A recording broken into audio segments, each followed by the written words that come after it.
up for a ride. Think last, not said. Warrior women, we get mad. Okay, we are live. Everyone that's joined us today, welcome to a very, very special Warrior Women in Business podcast, episode number 56. For those of you that are new to Warrior Women in Business and don't know me, my name is Jasmine Sandler. I am the host of Warrior Women in Business, the podcast, and the founder of Warrior Women in Business, which is an organization that's very mission-driven.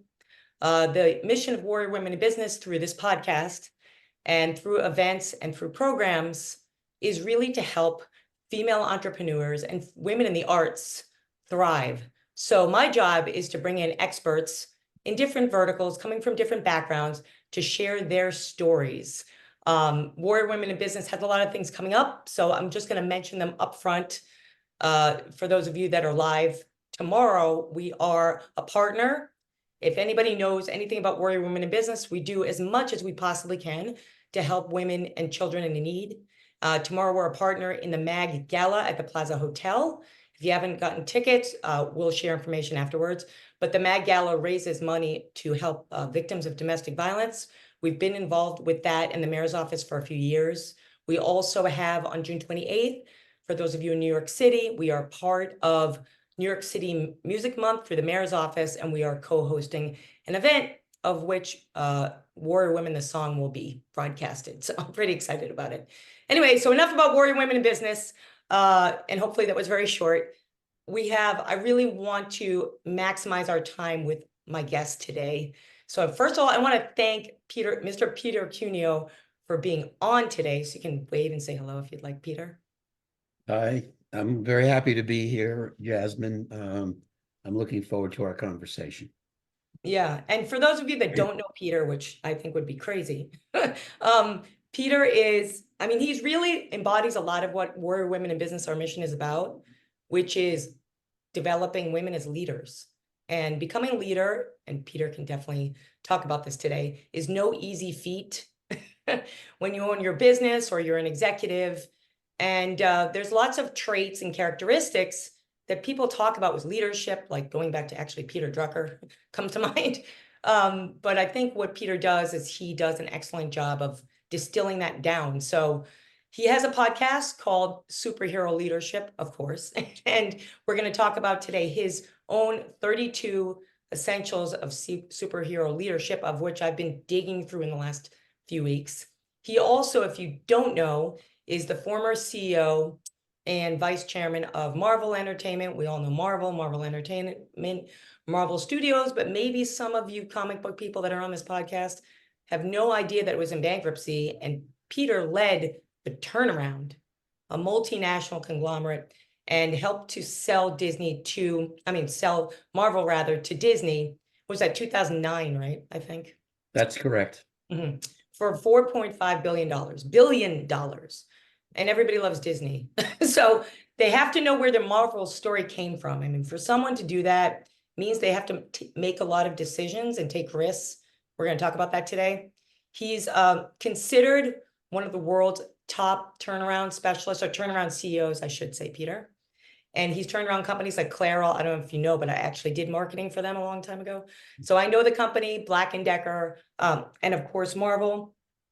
His superhero leadership podcast, we're really going to get into today, where he has some really great guests on his podcast, leaders in different areas, talking about their leadership traits and how they got to where they are today. What else can I say about Peter? There's just so much to say. So I think I'm going to let him speak for himself instead of me being boring and talking all through this. So first of all, again, it's such a pleasure to have you on Warrior Women in Business. I only select a few men, so chosen few, and you've done so much in the world to impact business. But I think where I wanted to start is understanding your early beginnings and, what positions you held growing up, what career choices you made, and if you knew that you would eventually be in this position. So can you talk about that a little bit? I'd be happy to. I think that actually, if one studies successful leaders going to find out they have a lot of things in common in their early life. And so I might want to talk a little bit about that. And of course, strong women played a very important role in my early life. I'm talking specifically about my two grandmothers and my wife. Excuse me, my wife's a strong woman too. We'll get to her later, but also my mother. Um, my two grandmothers were both immigrants, so they were very independent. One did not speak English. She came from Sweden in Oh, 1900 on her own on the boat at age 20. And oh, um, my other grandmother was Scottish via Nova Scotia in Canada. She was a mhm. nurse and so on. And then, of course, they immigrated from Nova Scotia to the United States. I'm actually named after her husband, my grandfather, Peter McLeod. So Wow. um, I, as a young person, I grew up with two very strong grandmas who were very candid with me about what right and wrong, who had overcome a lot of challenges in their lives, as you might imagine, Yeah. and um, and so on, and so they had a strong influence in how I grew up and how I thought about things. Just as importantly, of course, was my mother. My mother was a very interesting individual. She was studying to be a nurse and married my father instead as World War II started. So she was a Navy wife. My father Oh, was an officer in the Navy in the South Pacific. Um, and uh, and so she didn't follow all of her aspirations. She was also a swimmer and diver working towards the Olympics. That, of course, wow. didn't happen. I think, though, the most interesting thing about my mother is she was a tremendously optimistic person. She was able to really roll with the punches. Yeah. And she raised me to be an optimist. My mother was also very into give back. My father was give back also. He was a lieutenant in the New York City Fire Department. My Mm. mother was an EMT for 30 years. Wow. The last 10 years, she was a dispatcher because the work was very taxing physically Hmm. and she couldn't do it anymore. My mother, she worked at the 4 to 12 shift uh, uh, by a local Salvation Army hospital. And she would come at 9 o'clock or 8 o'clock at night when I was a teenager, and she would put me in the back of the ambulance with her, and we would go out on calls. Now, this is way back when, the ambulances were not highly regulated like they are now. Yeah. And you typically had two male drivers in front. She was in the back, Mhm. and she put me in the back, and I was obviously didn't do anything but watch. And I saw my mother in action when, bad accidents on the highways, you name Yeah. it. I saw my mother in action. I saw my first dead body actually, Wow. getting out with my mother. And so I grew up, I didn't realize that there were any prejudices in the world about working women because Yeah, my right. mom, my grandparents, that was my life. I didn't ever think about it. And so one of the great gifts in a way my mother and my grandmothers gave me was when I went out into the world to work, I never had hangups with women. And unfortunately, because I go way back, there are a lot of males that had a tough time working with women, particularly smart women, women who, knew what they were doing. Hmm. And that was not, there weren't a lot of those women in business back then. And it was coming, but there was a lot, a lot of problems. Should also know that I married a very motivated, I would say, woman. I'm now married I 50. wouldn't doubt it. I'm married for 53 years. Oh, A congratulations. wonderful, amazing woman. I got very lucky. Yeah. Um, I actually, I'll tell the story briefly. I met my wife at my sister's wedding, Hmm. and I was also a naval officer in the Vietnam War, so I was between tours. And my father had died, so I came home to give my sister away at the wedding. And my sister said, "Oh, you're going to meet my girlfriend Maris," and I didn't think much about that. Hmm. But we met at the reception, and I was going back in a week back to Pearl Harbor to get on my ship to go to Vietnam. Mm. And we were together for that week. And then I came back 7 months later, got off the plane at JFK, and we got engaged. I had Oh, actually I only love romantic stories. physically seen her for like 10 days Yeah, before we got engaged. And I said to her, well, I got to go back. I got to come yeah, back in 6 months, and we'll get married. And she said to me, no, you don't know my family. She's a very big Irish family, also give back. All her, I think 9 uncles, all cops and firemen. yeah, yeah, This is all, and I think one of the reasons, Jasmine, that we clicked right away was we came from the same culture, yeah. the same values in our Yes. families. Her father was a World War II vet, Bronze Star awardee. He was a sergeant in the police department. So we and we were a little older. Today it doesn't sound old, but when we got married, I was 26, she was 24, and that was actually old. Yeah, back Today then. it would be young, but back then it was old. And we kind of knew what we wanted. We had our, let's say, flings, and it just clicked. And she was a working woman. That's how I met her with my sister. They both worked for an Oh, entertainment company in Manhattan, oh. and their desks were next to each other. Hmm. And that my sister was also a working woman the whole life, including chief administrator in a hospital. Hmm. That this is again from my mother, right? We just thought this is what women do. Yeah.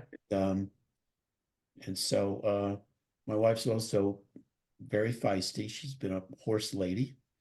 Oh, me She too. she competed Yeah. in a hunter jumper, Yeah, me too. and She sounds great. my mother, my wife fractured skull being Mm. thrown by the horse Yeah. at a jump, being Yeah. the horse refusing at the jump, and she, as soon as she was ready, right back up on the horses. Yeah. That's her. Um, so I've always had, I have to say, wonderful women around me, for my life. So when I hired, I had no problem looking at resumes from women. And in places like Clairol, I want to make a point here. You mentioned that I turned around Clairol. I didn't turn around the whole company. I turned around two divisions of Clairol. Yeah, I know they have multiple Yeah, divisions, yeah, right? yeah, yeah. So, but you know, I always wanted, this is kind of reverse prejudice at that time. I wanted women, particularly in marketing, because I couldn't imagine how men could understand emotionally hair coloring Yeah. or hot rollers, because we sold hot rollers, or you know, foot spas, or even shampoos and conditioners and so on. You know, I wanted women who emotionally would understand these products and would be much better at designing new products, I thought, than men, Absolutely. for the simple reason of the obvious reason. Yeah. And and That's so interesting. So when you were in that engagement, when you started, was it mainly male decision makers? And yes, yes. oh, okay, I didn't know that. Oh That's yeah. interesting. Oh yeah. Well, we're going back quite a ways. Okay. Oh, So I'm talking about the early 80s now. okay. And sure, there was mostly male decision makers. Um, Very interesting occurrence on my first turnaround, which was an international division of Clairol, and Hmm. which was not doing well. We could talk about this more later, but I have to tell you, one of my the, the really wonderful experiences for me in that was that I found that most of the people actually in that business were very good. It's just that past leadership had not allowed them to blossom. And I found a woman who was in marketing who I thought was unbelievable. Yeah. Long story short, she became when I got promoted, she became the head of the division. Hmm. And later on, she moved out of Clairol and was CEO of a lot of companies. You may remember Jaeger, the Oh, the yeah. She ran Jaeger for years, highly successfully. She unfortunately passed too Oh, young. that's Uh, the, I'm sorry to say, but that was an example of just finding, the right person, and left alone to do their thing.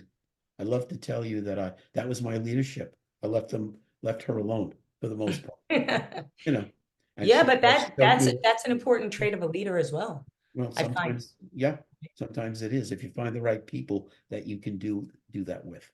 right. And we're Sorry gonna get to we're gonna run on here, but I yeah. think this is one of the reasons I was very interested when you reached out to me Oh, to okay. be on your show, because I love the concept, and I love, when I went to Harvard Business School and I graduated again in the 70s, Hmm.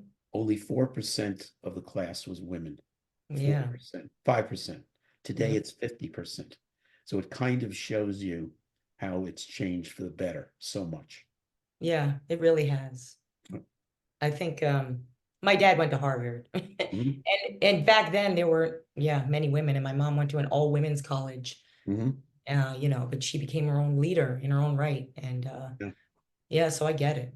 And yeah, I love the story of all the strong women around you. And then you connected with your wife, and she's also a strong woman. absolutely. Okay, so we have a lot to talk about. I want to talk about business turnaround. Again, a lot of this show is education. Mhm. So a lot of listeners and members don't know what business turnaround is and how it works.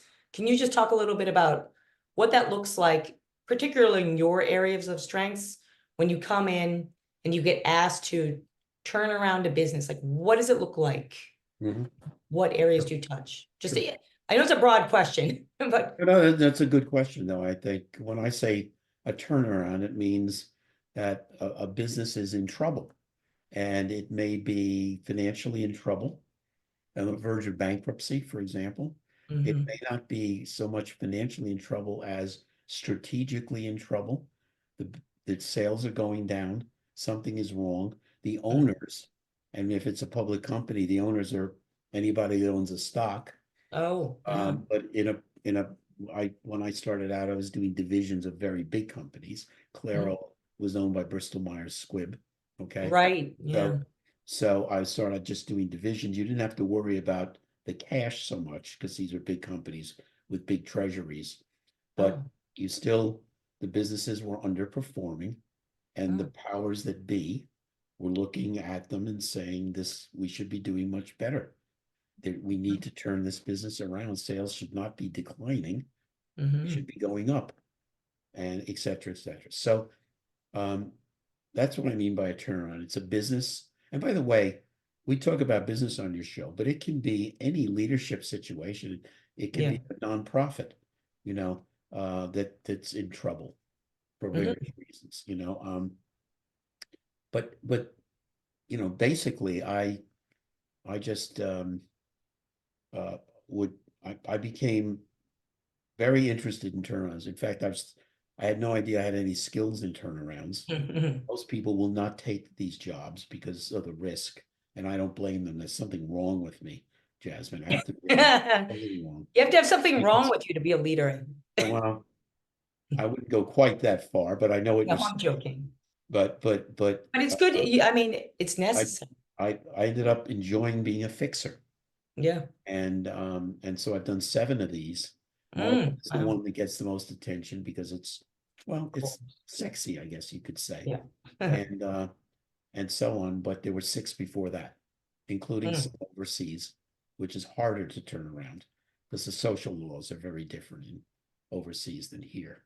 absolutely. And so a So, turnaround means fixing a company that mhm. is stressed financially, perhaps, stressed strategically, stressed sales, all of the above. And so that's what a turnaround means. Okay. So when you go in, where do you start? Is it the people, the operations, the processes?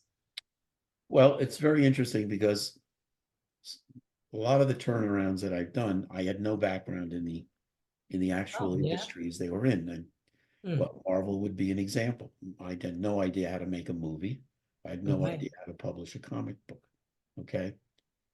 That turned out to be a good thing because I could as I was learning, I could take a fresh look at the business and see what was Right. crazy about what the company was doing, what was crazy about the industries.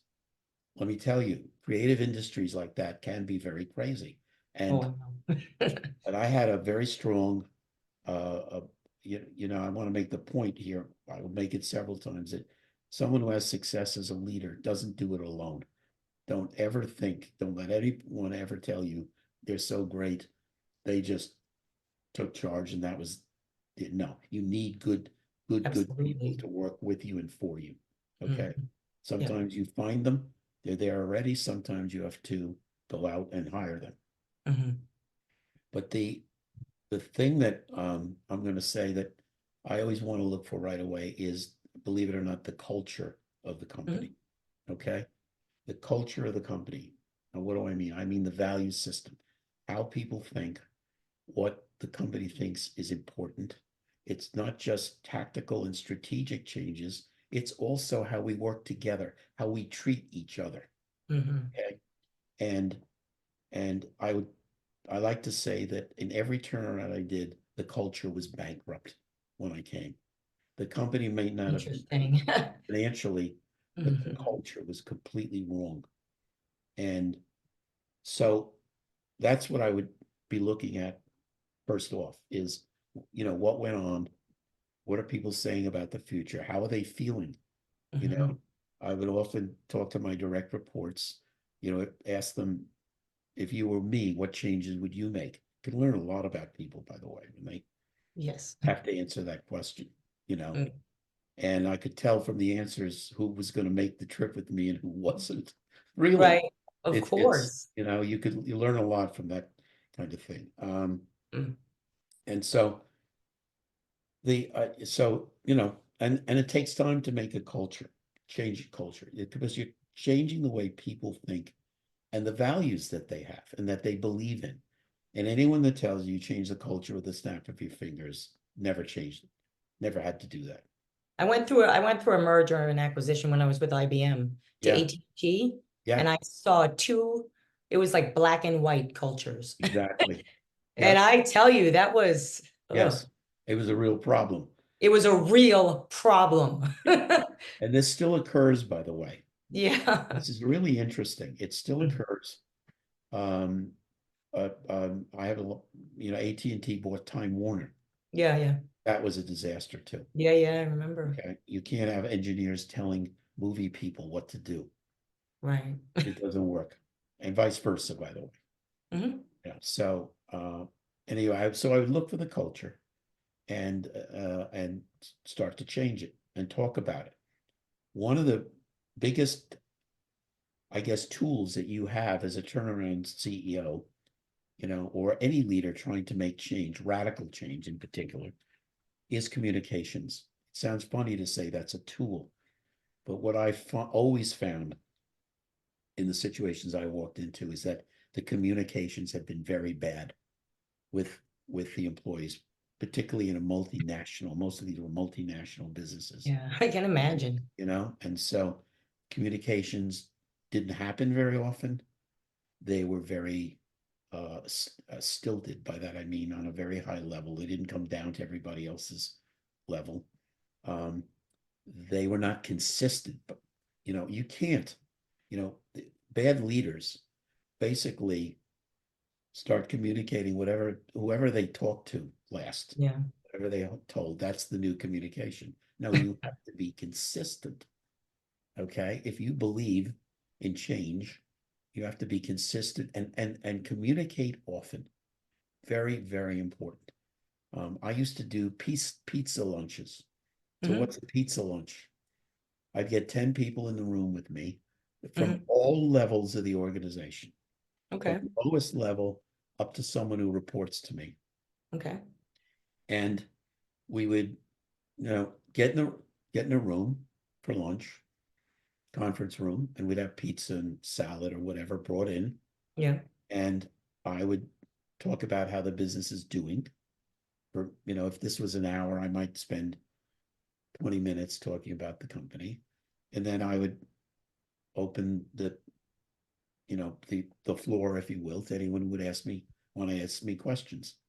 And what's interesting is the first couple of times you do this, no one asks any questions. I was gonna say, The place is completely screwed up because right. they're afraid, because they don't know me. Yeah. Let's Oh, be that's honest, also true. they don't know how I'm going to react. Mm. I could be very candid, and I might, turn out to be a guy who takes it out on them somehow. That happens. So what I would do with the first a couple was I'd simply say, well, I know there's no questions, but if I was sitting in your place, I'd have the following questions, and I'd ask myself Oh, smart. the questions and answer them. And then after three or four of these, all of a sudden, I'm starting to get questions. Yes. And what was really good about that is we don't kid ourselves, right? The minute that lunch was over, they were all on the phone to friends in the company telling them what I said. Oh, So I was talking, and yeah, is it as good as talking directly to 300 people? No, of course not. Because, Peter said this, or the next, I heard Peter say, it changes a little. But the idea was communicating on a regular basis is very important. And yeah. someone Seems came in valuable. when we were having a lot of success at Marvel, someone came in and wrote an article about me, and they called my leadership style leadership by walking around, because I would like to walk through the offices and talk to people. I didn't have everybody come to my office for every meeting. Yes. You have to be accessible, and so on. So communications will help you understand the culture and the changes you need to make. And some are obvious very quickly, and some are more subtle. Mhm. Do you have one fun story you can share about Marvel that you think, and it could be women related or non-women related, that you think was something? I love the pizza story, by the way. I thought you were going to say you split up the pizza into slices and said you have to answer a question. That's where my mind went. But anyway, I'm crazy too. But do you have one story that you love, something that you made a decision on or worked with somebody on that made a difference there, that was just something really interesting that you think people would want to learn about? Let me say this, rather than an individual decision I made as CEO, let me talk about a couple of decisions that were Sure. made either by the board as a group. Mhm. Well, I'll tell one story, and I particularly apropos to right now, and you'll understand why in a second. The culture at Marvel needed to be changed in many ways. One is, when you're in a creative business, basically you have to take risks. You just have to take risks. You can't. Mhm. If you're running a bank, it's a lot different, or something like that. But in creative businesses, it's new products are risky, right? But you have to try. Movies are risky. Yeah, of The course. comic book concepts are risky. Yes. They were There was very little risk taking going on. And so Um, that was one of the changes. So we always said that our culture became changing the rules of the game. That meant that we were not going to compete or behave the way other people in the industry did. huh. And ultimately, we had a lot of success with movies. And then ultimately, we decided that we would form Marvel Studios, Right. our own studio. Mhm. And at the time, I had changed after almost 4 years as CEO to vice chairman of the board. And so one of my jobs as vice chairman was investor relations. And so I'm constantly talking to investors and analysts and what Mm. have you about the company. And no one thought we could be successful doing our own studio. How could little Marvel? Yeah, we had some good movies, and how could Marvel do what big studios do? And I kept Yeah. saying, we not only can we do it, we could do it better. And I would explain why, and they'd hear the words, but because it was 2 years before our first film was coming out. Okay, so Mhm. the first film is going to be Iron Man. Right. And it's obviously very important for this to be a hit. And we've raised $525 million, Wow. okay, for Marvel Studios. Okay, Mhm. so we have a lot on the line. And So one of the biggest decisions is who's going to be Tony Stark. Okay, so for those, I know your listeners don't necessarily know Marvel that well or at all. Some do. Okay. Tony Stark is Iron Man. Okay, so if you've seen the Avengers or some of the other shows, you know Tony Stark, and so this is the person that we cast for this role is going to be very important. It's our first film. We got to prove to the world. Yeah, it's got to be a star. So the people running Marvel Studios come to New York. I'm now sitting on the board, and we have a board meeting, and they say, we want to cast, the lead and the number one, the best male actor in Hollywood. We think we're going great. Mhm. Hey, as long as he doesn't cost too much, Right. but great. Who is it? And they go Robert Downey Jr. Now, you may not know this, but Mm. very shortly before this, Robert had a lot of problems. No, I do know. I'm a Robert Downey Jr. fan. Okay. So His I know he got mugshot. into trouble. His mugshot was everywhere. He Yeah, had problems. By I the know. way, what I hear, and I can't say this is true, but I believe it is. One of the reasons he's got himself together is he's got a great wife. Yeah, he I believe does. that she's been tremendously helpful. That's what I've heard. I can't personally testify, but he certainly has gotten it together. Anyway, so the board is going, are you guys nuts? Robert Downey Jr., you know, uh, and they said, we knew you'd feel that way. So we got Robert to do a screen test. Mhm. And the screen test is the start of the film. It's at first, I don't know, 6 or 8, 9 minutes. And he's right on script. And then he goes off and becomes, in front of our eyes, Tony Stark. Mhm. And when the lights come up, half of us think he is actually Tony Stark, you know? And Oh, I know. Yeah. and so the board was so impressed. The board said, let's do it. Hire him. Now that Great. was a decision no one was, I can't say for sure, but I don't think a lot of job offers were coming his way. I don't think so at that time, Yeah, probably. yeah. And maybe none. I don't know. But You're so funny. yeah. So so we talk about changing the rules of the game, taking risks. That Mhm. is a huge risk by a lot of industry observers. And Mhm. guess what? Robert Downey Jr. was phenomenal. He's been phenomenal. Okay, we're talking now about 2007 is when the movie came out. Yeah, that I remember it was, Okay, yeah. so a while ago. In the intervening time, he's starred in many other films. He's had his Sherlock Holmes stuff. He's had many other great films that he's done, as well Right. as still being Tony Stark, all this time. And by the way, who won the Oscar for Best Supporting Actor this year? Right. Robert Downey Downey Jr. Jr. So I feel, He deserves it. I feel really good about that decision we made. It was not a decision solely by me.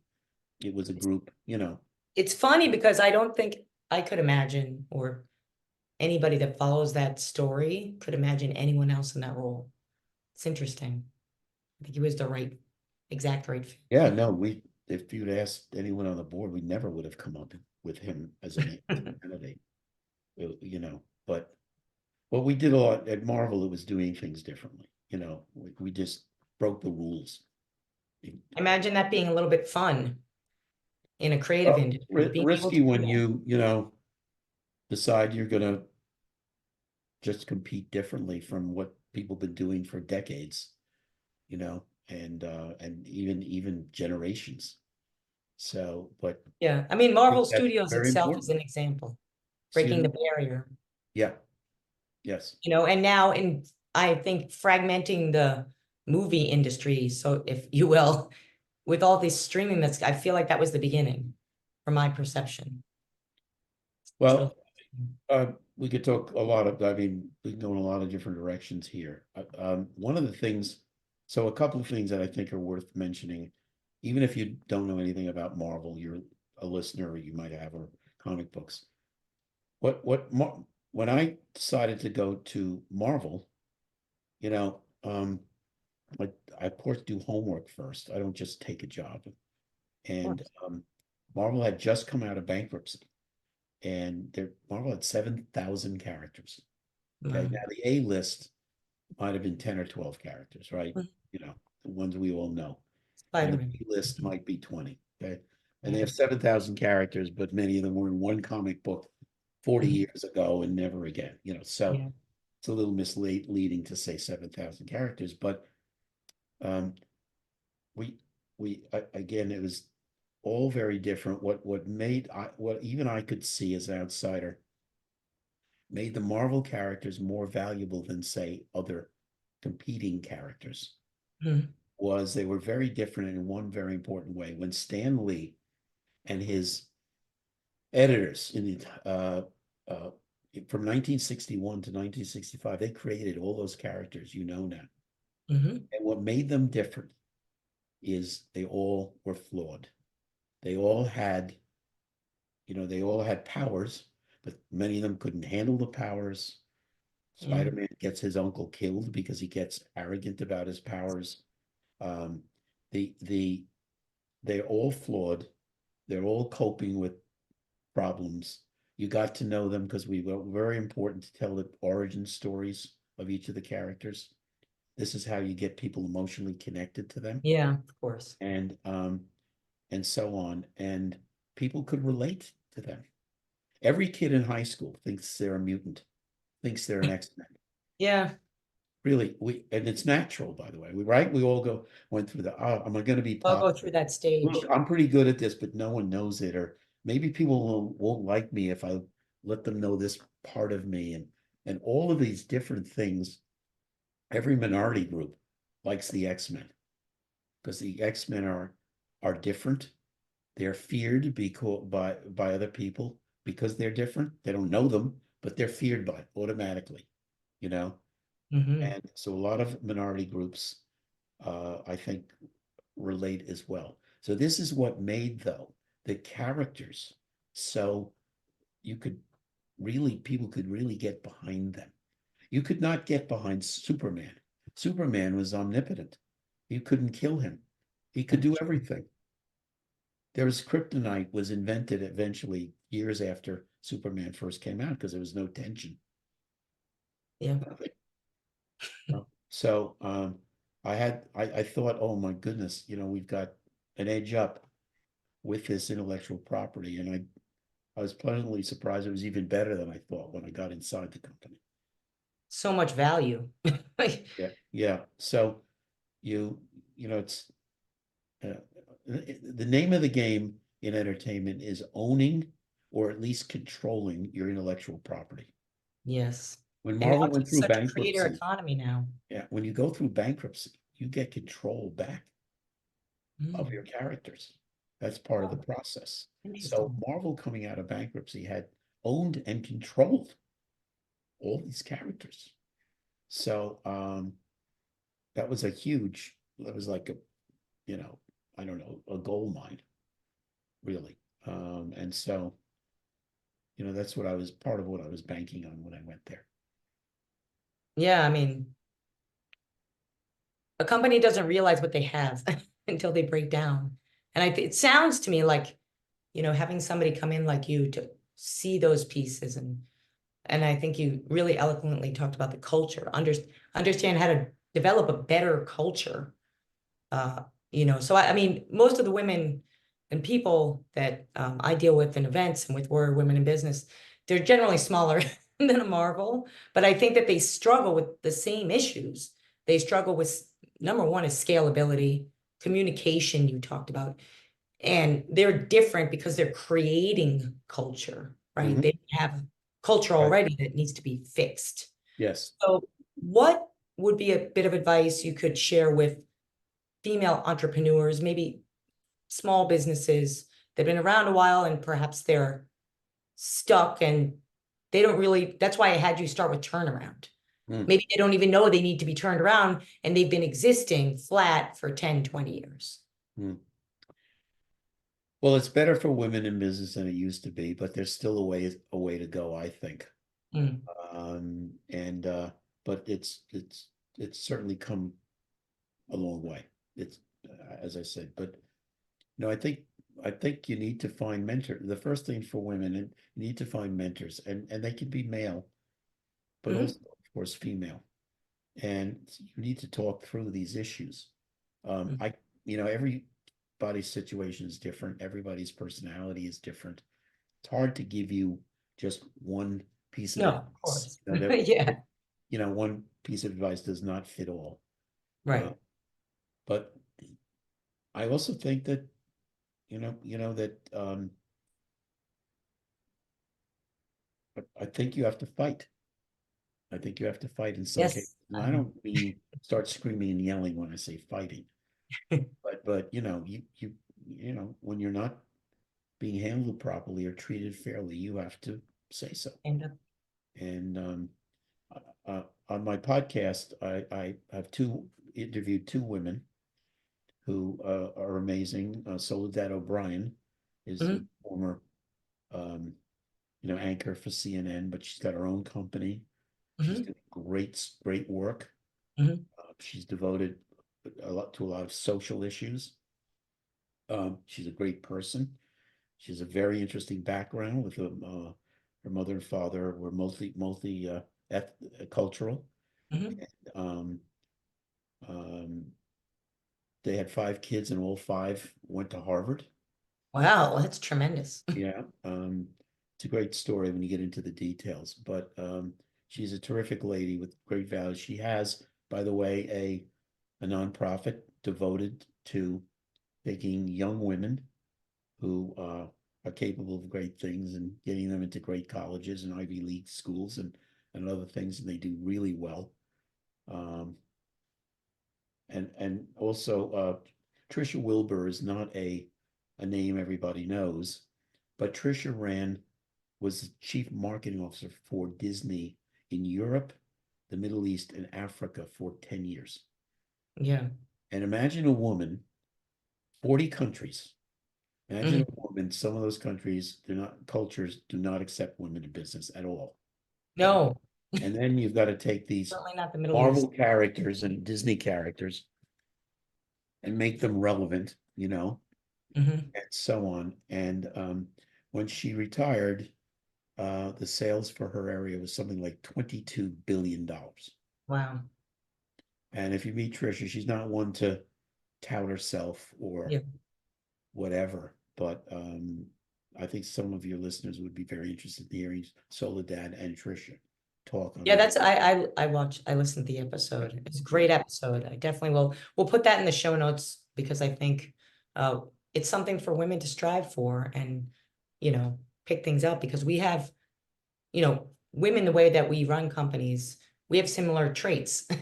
And so I find that your guests probably have had to make difficult decisions, but they've also utilized those female traits, right? I think you're right. Yep. Yes. So let's talk about the Superhero Leadership Podcast. Let's talk about your 32 essentials of Yep. superhero leadership, right? Yep. I chose four that I really like based on the women that I generally work with and myself as well. So the first one I want to talk about is being decisive to a fault. I loved that because I feel that, and clients I've worked with and women that I see sometimes have a hard time making decisions for the fear of making the wrong decision or stopping before they hit success because a lot of the decisions haven't worked out, or maybe they don't even know how to make a pros and cons list. So talk to us a little bit about that trait, Yeah. being decisive to a fault. Well, let me preface everything with a little background on how Sure, the yes. essentials came to be. Okay, yes. When I was still CEO of Marvel, this goes back 20 years, maybe a little more. I had gotten a request to give a speech on leadership to a big group. And it's interesting because I'd never really done this before and Mhm. frankly didn't think much about lessons I'd learned or my leadership. It's for me, it was all a big adventure, going from one thing to the other. Mhm. And I had a long flight overseas, 11 hours nonstop. And I got on this flight. This is before I had to give the talk. And I thought to myself, my goodness, what am I going to say? You know? And Yeah, I guess I went into a trance. And for about 9 hours, I was writing out these essentials that I thought that I had learned. And by the way, many of them the hard way by making mistakes. I'm sure. And the these essentials are really behaviors, their philosophies, their attitudes. Okay. Mm. And so for the listeners, they're one-liners. 32 of them fit on 2 pages. And again, they're listed on petercuneo.com on the podcast if you would like to go see them. There were 28 at the time, and I've added 4 over the past like 20 years, uh, and so on. And I like these because they're things that I think to be a successful leader that you have to practice or at least be passable. And I often tell people take the 32 and grade yourself, but you have to be honest with yourself. Mhm. Okay. How are you doing? I do tell people that even after all these years, I don't give myself straight A's at all. And because of certain, shall we say, challenges I have in my personality, some of these I can never be better than a C or a C plus. It's just, and I work hard, and I work hard to be a C. Okay. Yeah, I get it. Um, Others, yeah, I feel a lot better about what I do, but it only you will know what your grade is. And if you pull this out every couple of months and review them again, it doesn't take long. See No. how you're doing. See how you're doing. So you've picked a couple here. So let's go back and talk Yeah, about. no, thank you. I should have prefaced it. No, And I feel that for me anyway, when I'm moving, like on a train or a plane, is the best time to start thinking. I always talk to my clients about that. I have them do discoveries for marketing and they say, I don't have the time to do this. I'm like, get on a plane or do something. I love that you said you went into a trance, honestly. It's like, woo, here it good. comes, the 32 essentials. Kind And of we'll put weird. that in the show notes too, your website and where to find them, of course. Okay. So let's So start with the number yeah, one, be being decisive. Yeah. decisive. Yeah. Yes. All right. How can we practice this? Let's talk. So um this is actually this an essential that follows another essential. And the the first essential says, you know, try basically try to convince, your organization about the, the direction you want to go, and listen, get their feedback. And then this one says, but be decisive for a fault, because Okay. in a turnaround, particularly the ones I do, you can hem and haw forever and not make a decision, and you're killing yourself. Mm-hmm. To your point, Jasmine, sometimes making a decision is very hard for people, but leadership, the key word to go along with leadership is courage. It takes courage to be a leader, Yes. because you know that you if you make a lot of decisions, and I always had to in a turnaround, and I would tell people, guess what? Some of the decisions I made are going to turn out to be wrong, because no one can get every decision right. And when we figure out they're wrong, don't worry about me. We'll change them. Mm. We'll fix them. And of course, Mm. people would never believe me at first when I say that, till I Yeah. proved it with my actions. So you but you have to be decisive. You have to make change, create change, and it's very, very important. And you just you're going nowhere if you don't make a move. Try work with people first, of course. I don't like forcing anything down anybody's throat. It's really not a good thing. No. But in the end, sometimes you're just going to have to be, as Mm. we say, decisive here. And a turnaround, you can't, you have to move forward as quickly as you can. I used to run into, as an example, Um, I'll give you a typical example. So we have a new product, and there's 4 different packaging alternatives. Okay.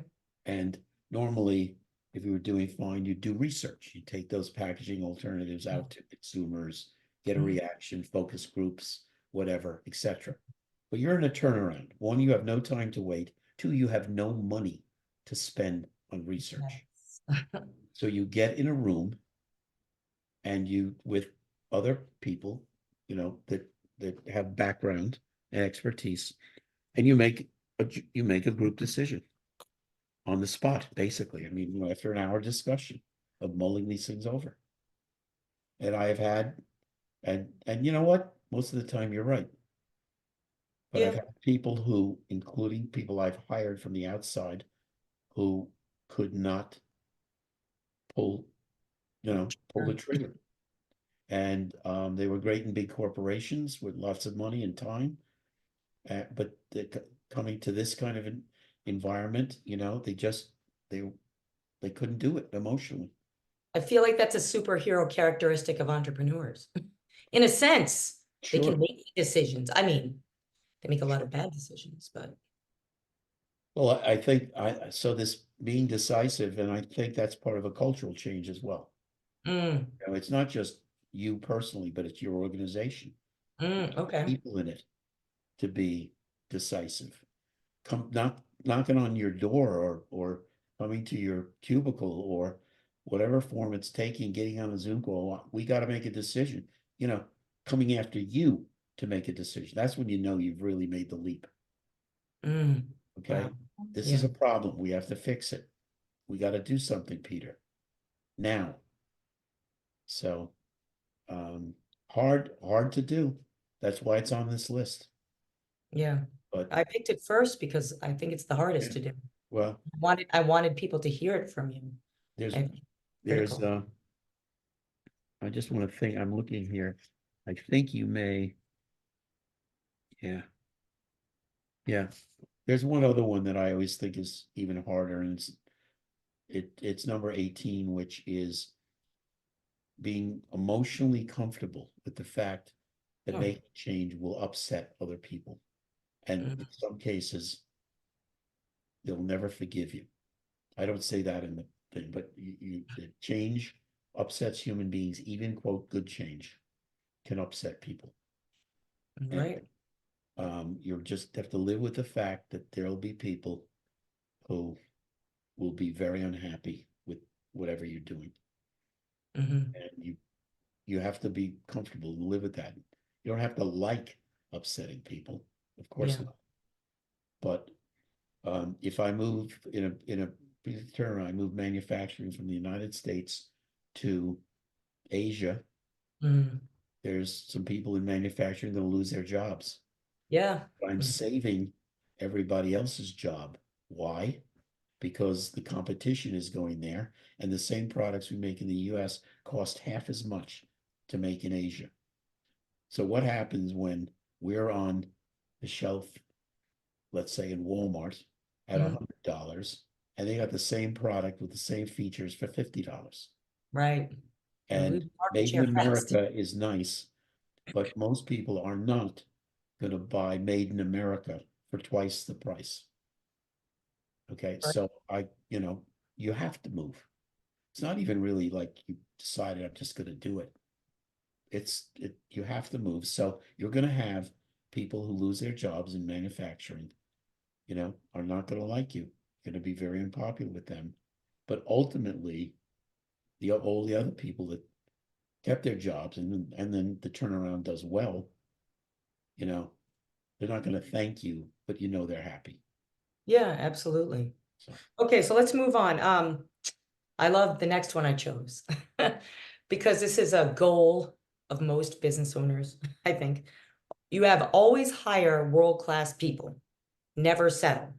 So for the business owners that are growing their businesses, or a lot of the women that I work with are executives who are now at the stage where they want to start a new venture, mhm, which is fun.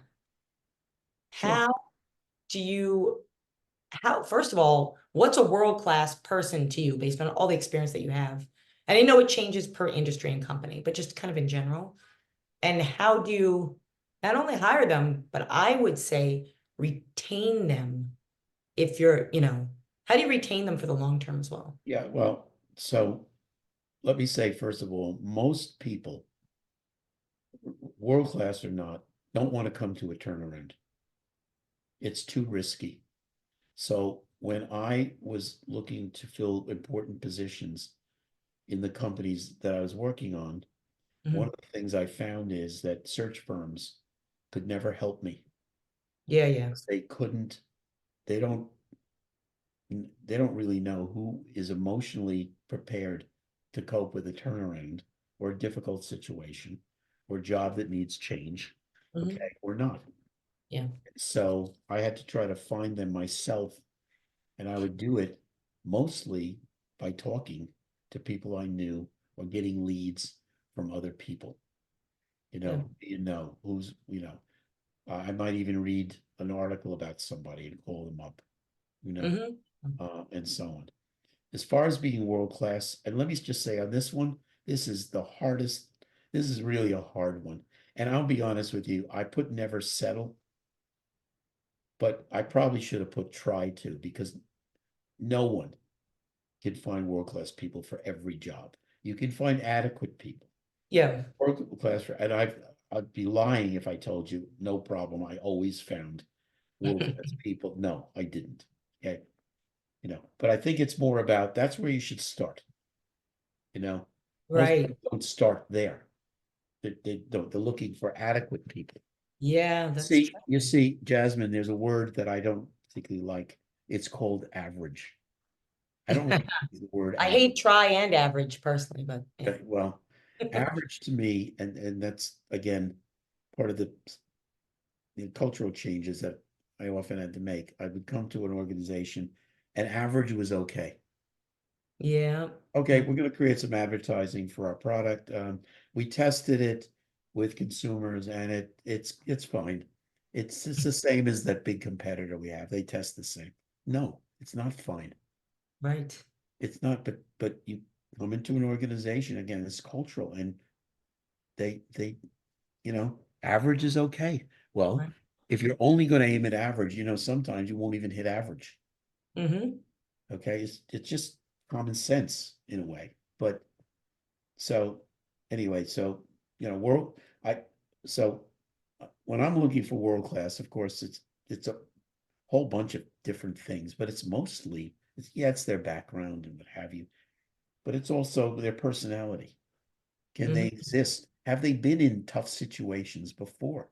Hmm. I actually, and sometimes I'll even ask them about their childhood. We talked a little bit about my childhood, Right. but I'm looking for certain leadership traits, that again, I think that you find you know, um, that that come to you as a child, and how you're raised. Um, and my parents, another thing, I was raised with zero prejudices. I never heard a single word Great. about anybody based on their color, their sexual orientation, their ethnic background, their religion. All I heard was there's good people and bad people in the world. You have to figure out who the bad ones are. It's And great. so I went out into the world with none of that baggage on my back, no preconceived notions. Right. I traveled a great deal. My father was called up in the Navy, and in 2 years, when I was young, I lived in Pensacola, Florida, Mhm. Bremerton, Washington, which is near Seattle, San Diego, and Philadelphia. Mhm. So, and I did, elementary school, you know, over those 2 years in those cities. And Yeah, I get it. I learned Hmm. that there were even cultural differences in the US. And I had to make friends, figure 6 months in each location roughly. I had to make new friends every time. Yeah. And I saw there were differences, but I was able to make friends every time. So because of that experience, I became comfortable as a young person dealing with different colors, different religions, different, whatever. And I didn't think anything about it. So I'm always looking for people who have that same attitude Yes. because they're going to be flexible. They're going to look, outside the box, if you will. Yes. And because I think the whole issue of diversity is a huge one and very important to have in your organization, a diverse organization. I think it's a mandatory I agree. moving forward, and not just to have it, right? It's the present and future tense, I think. I mean, Yep, absolutely. where life is going, and having, I really like that. First of all, it's your story is so more interesting than when we first spoke to me now, because I understood the woman part. You told me about your mom the first time we spoke, and now the grandmothers, and then tying in the, that you had the no preconceived notions, almost like you had the sandbox with no boundaries.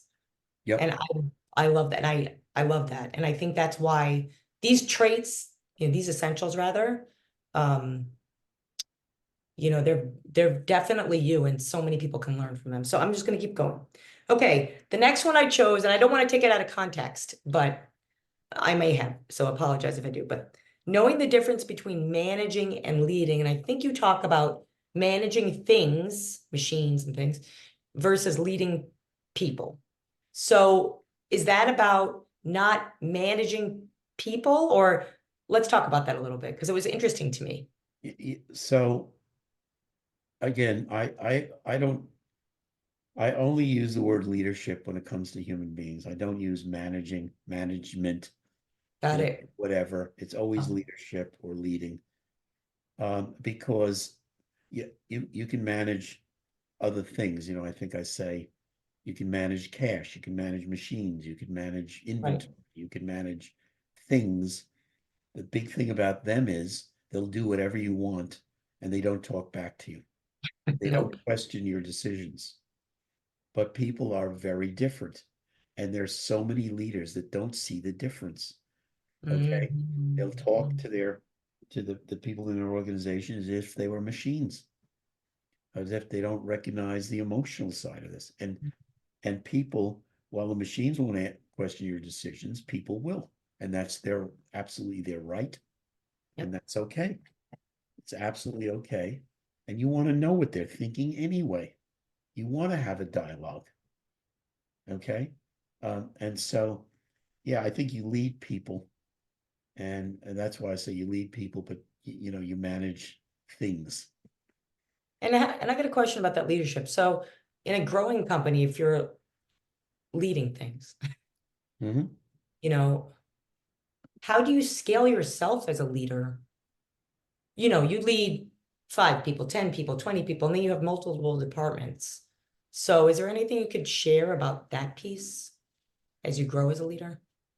Yeah, yeah, sure. I mean, I think your time management really matters.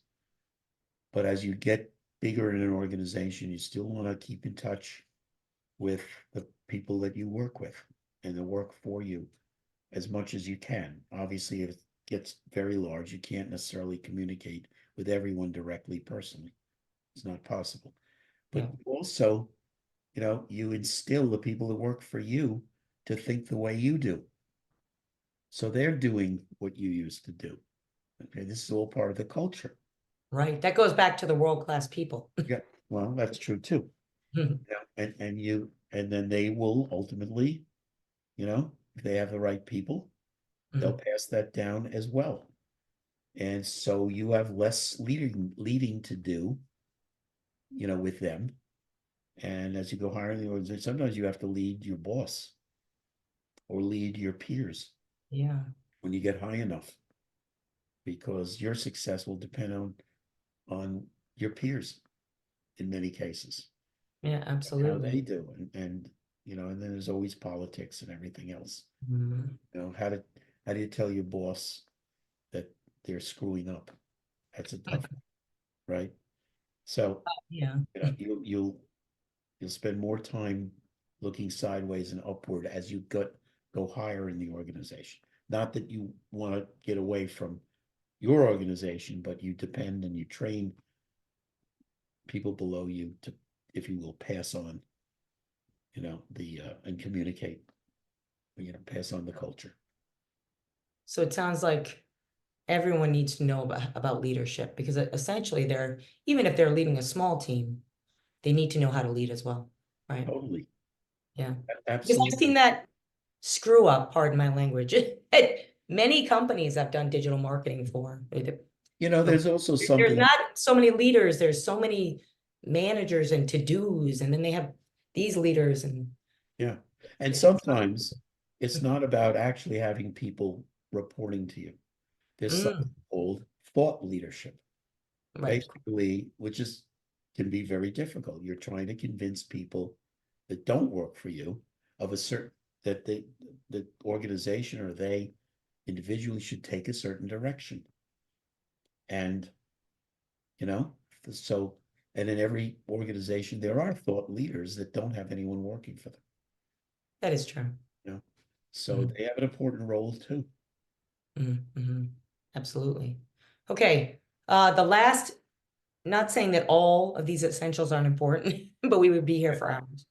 So the last one I have on the essentials is know when it's time to go. And that really struck me. It goes back to the decisions, because a lot of listeners here are either, again, female executives going into a new venture, and believe me, they're scared, or they are executives that are on boards and possibly doing a venture, and they're in that executive role, they're ready to make the leap, but they don't know if they should go because they're looking at the economy and other things. So that one I'd love for you to chime in on. Know when it's time to go. Yeah. Well, very, quickly in my case, I'll just talk about my knowing. You got to know yourself to some degree, and I understood after a couple of turnarounds that I really couldn't run a good company. I I'm the wrong person. Mm, And, but I was addicted to these turnarounds, and I was addicted to success through teamwork. yeah. And I really got psychically, I got tremendously feel very good about things we had that success. And so, I think that that was really key. And so I think that with women, and again, it's hard for me to put myself in the place of how women should think necessarily, but I do think that women generally wait too long. They have too many. Some of them have a tendency to come up with more objections than reasons to make a change. I lasted an average of 3 years on every turnaround, and the Oh, 3 years was I 3 years knew. is not a long time. Well, I knew at that point that if I got run over by a truck, the company would do absolutely fine without me. Mm. And so that's my time to go, to look for the next adventure, if you will. Mhm. And I I, I think that some of the women I work with, and by the way, women, of course, have other challenges that men don't have. There's family, there's Yes. children, there's having children, all of those tough decisions and staying home or not. You know, Yeah. those are not, those are very tough. Those are decisions men don't have to cope with. They may be part of it, but it's not their body. It's not, it's very different. But and because of those things, I think it's harder for women to make a decisive decision, to make a change. Um, Yeah, you hit the nail on the head.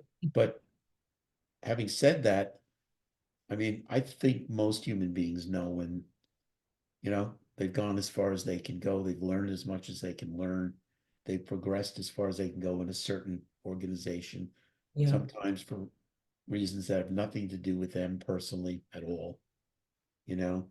Um, but the pyramid gets narrower and narrower, and sometimes it's just not enough good jobs, and you have to go elsewhere. Hmm. And I'm a hard one to talk to on this because I constantly changed. One of the things I like to talk about when I talk about leadership, I talk about traits of great leaders. is that if you study great leaders, they're all comfortable in what I'm going to call alien environments. Now, I don't mean alien bad. I just mean alien different. That's right. Okay. And I like to talk about the fact we all live in a cocoon or we live in an eggshell. Huh. And that's the area where we feel comfortable about ourselves. Generally, we do most of the same things every day. We feel we're doing pretty well. We feel loved or liked, or our personal life is pretty good. Our professional life is pretty good. But something breaks the eggshell. Now you can break the eggshell by yourself. By okay, I've only worked in New York City my whole life. I just took a job in London. You Yeah. broke your eggshell. It's an alien environment, not different, not bad necessarily. But sometimes the eggshell gets broken by forces that you didn't choose. Someone gets sick. Someone, something happens in the company. The company's not doing well. There's a shakeup in the company. There's all sorts of reasons why your eggshell can get broken. And suddenly you're in an alien situation. Mm. But great leaders actually almost enjoy being thrown into alien environments. Unexpected problem. When Mm. I was one of the turnarounds I did, um, I was on the job a very short amount of time, and um, we sold products to mass retailers, drugstores, etc. And our biggest customer in the U.S., and you can guess who it is, doesn't matter, Right. decided Well, one that yeah. our products. This is I'm a month on the job. Here's what I hear from the head of sales. Our products quality is lousy. So consumers are returning them, which of course upsets the retailer. Yeah, of Are course. too high priced. I mean, this is unbelievable. Like And everything. and we promised this particular retailer a whole bunch of goods for an ad they're running, and we can't come up with the goods. So Oh. they're running an ad with consumers for a product that doesn't exist. Okay. I mean, this is what I get. Yeah, that's not fun. And Mike, not that I was in a big, you know, a big eggshell after a month in the business. No, no. Oh, yeah. But all of a sudden, your number one customer, and they're throwing us out because of this. And so my eggshell was burst.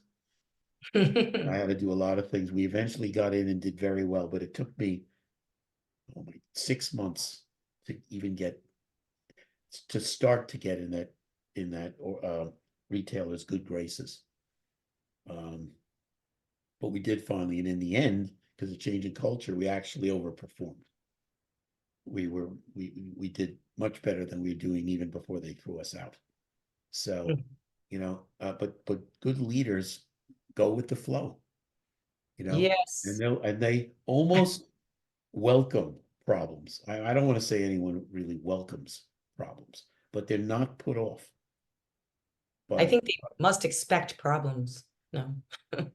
Yeah, and I would tell people when I would go to a turnaround, I would say that bring me your problems. You'll get in trouble with me if you don't tell me about your problems. What I worry about is not the problems I know about, it's what I don't know. Mm. Because we can fix 95% of the problems ourselves if we know about them. Yeah. It reminds me of the last guest I had on was Shannon Lee of Bruce Lee's daughter. She has a book, and I listened to the whole thing because I feel like as a business owner, I need to understand flow better. Right. And and it seems so easy, yet it's so hard. So it's really interesting.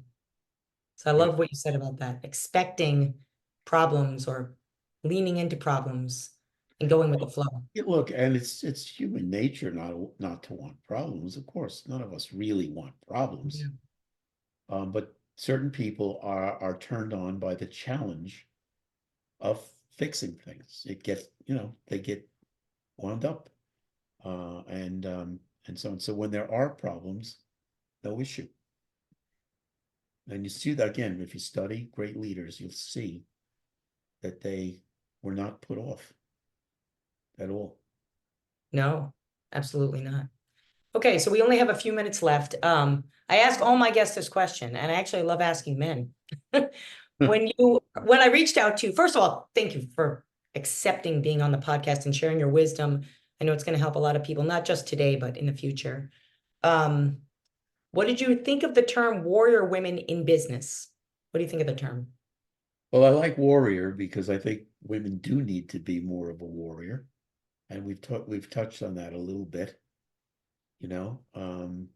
And uh, I I mean there are a lot of attributes. Well, there are a lot of superhero warriors, so that are women, and I think it's great. I think uh, women have to, you know, want to be recognized, want to be appreciated. If they don't, they're not going to go very far. But sometimes, you have to push, you know, push for change, push to be recognized. And Absolutely. I think that's very important. My my wife was a working woman. Her mother was a working woman, and they worked in places that were dominated by men and industries dominated men. Trucking, okay? Oh, And wow. this is Yeah, truck. go back and 30, 40, 50 years. And there still aren't many, I think, women driving I was going to trucks. say there aren't many Yeah. female Yeah. truckers. And I don't know about female executives even, but they would tell me stories, talk about sexual harassment. I can't even imagine that. Yeah. And so and I've had to cope with sexual harassment on a number of my businesses that I went into. Hmm. Um, I women would come in my office and very nervous, and I could tell, and they would tell me what was going on, and I think that in that case, I talk about decisive. I didn't bother with you know doing doing research and having people from the outside come in, because very often the men would come in and I'd sort of play a role with them about women Oh, and so on, and they'd admit it. really? They were proud of it, so it was easy for me to fire them immediately. Really? Oh yeah. That, You got that's to the first remember, I've ever heard I of go that. back a few years. Okay. Oh, well, of You know, course. we've come a long way on sexual harassment, Yeah. but Hmm. again, still have a way to go. But Oh, we but do, but we have come a long way. yeah, That's kind of surprising though. But I guess the culture, things were so different. yeah. Okay, so we've talked about leadership. We've talked about your podcast. I love the stories that you shared. And I'm very action oriented. So I'd love for people to take advantage of this. Also, we lightly touched on it that you do speak at organizations. So how can my listeners, those that are watching, take advantage of the 32 essentials? What do you have coming up on the podcast? And anything else that you want to share, please share.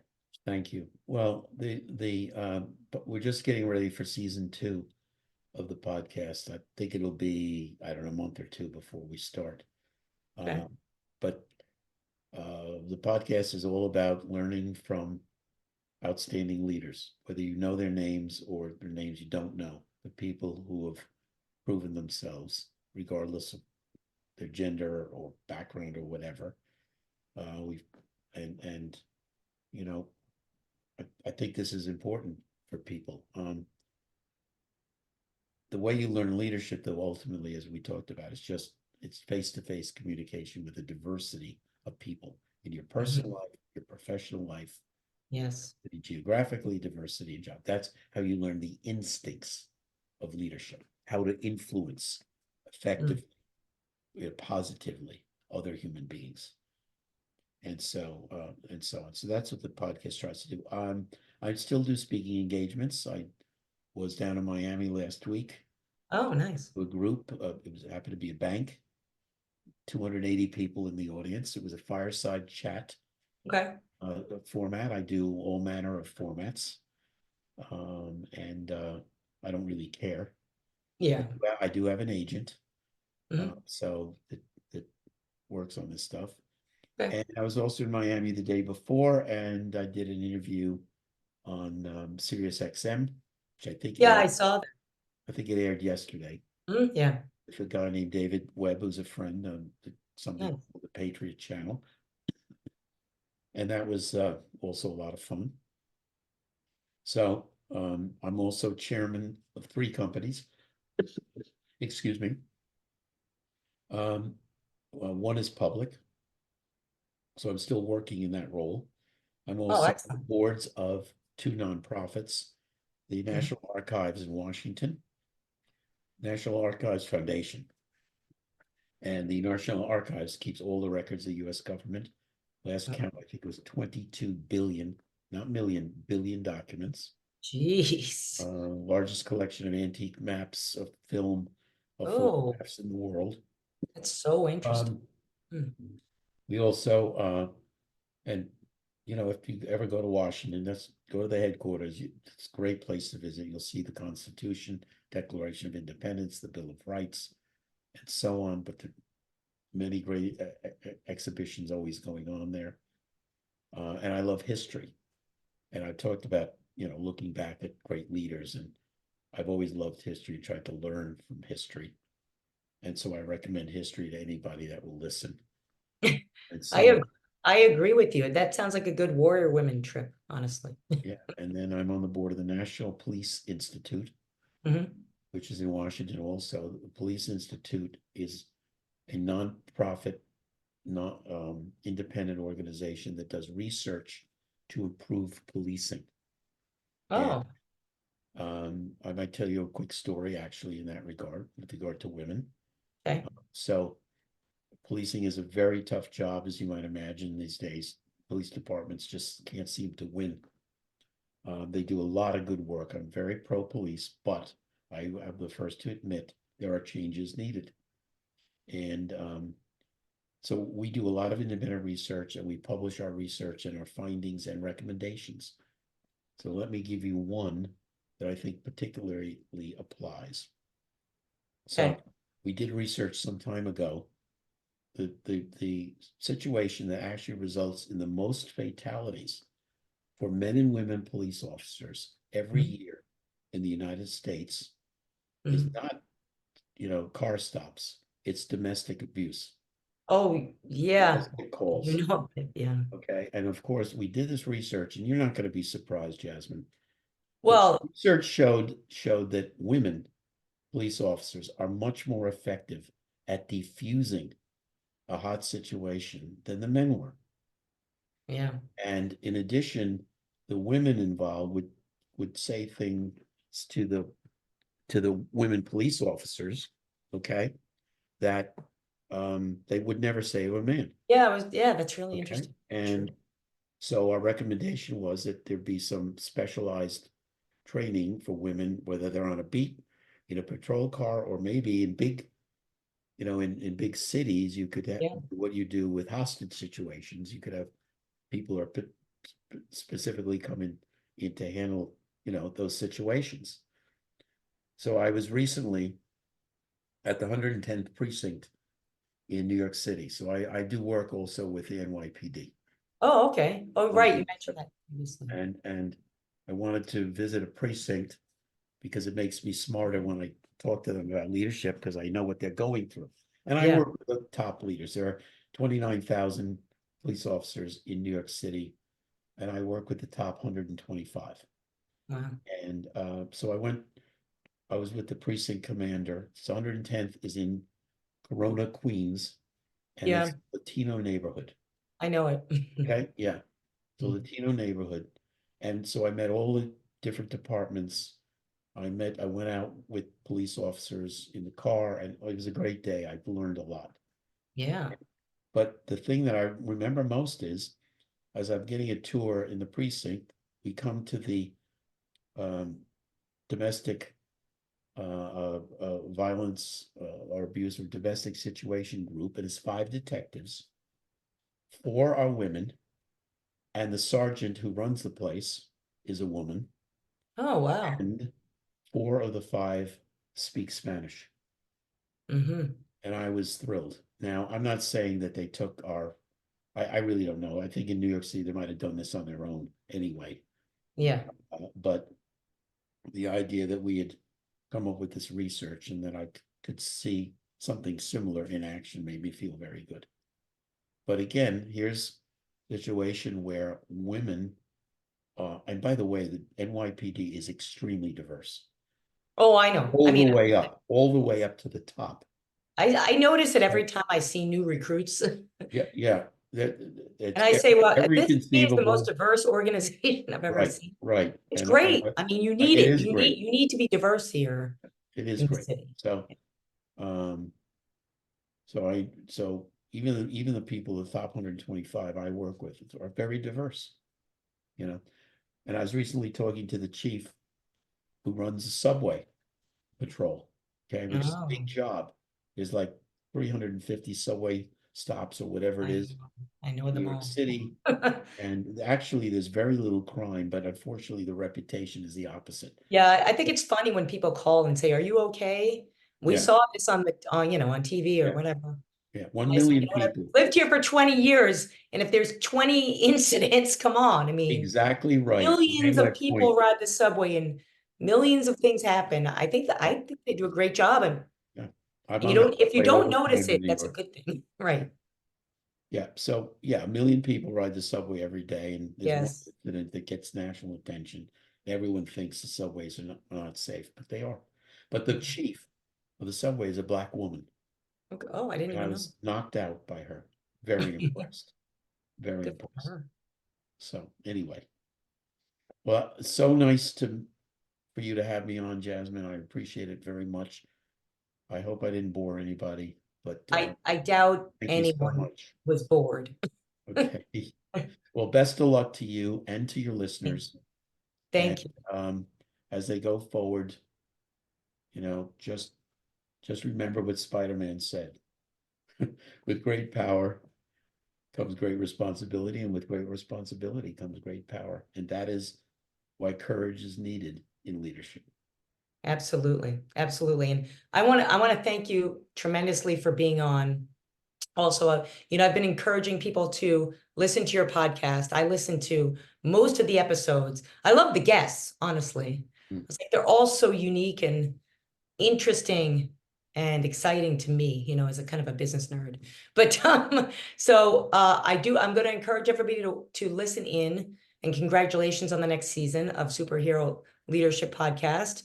Also, in the show notes, we'll put all the information that Peter mentioned today for episode 56. And tomorrow night, we are fighting against domestic violence at the Plaza Hotel with Mag Gala. It's something we do annually. It's Mhm. very important. I didn't know all this about the police, Peter. Mm.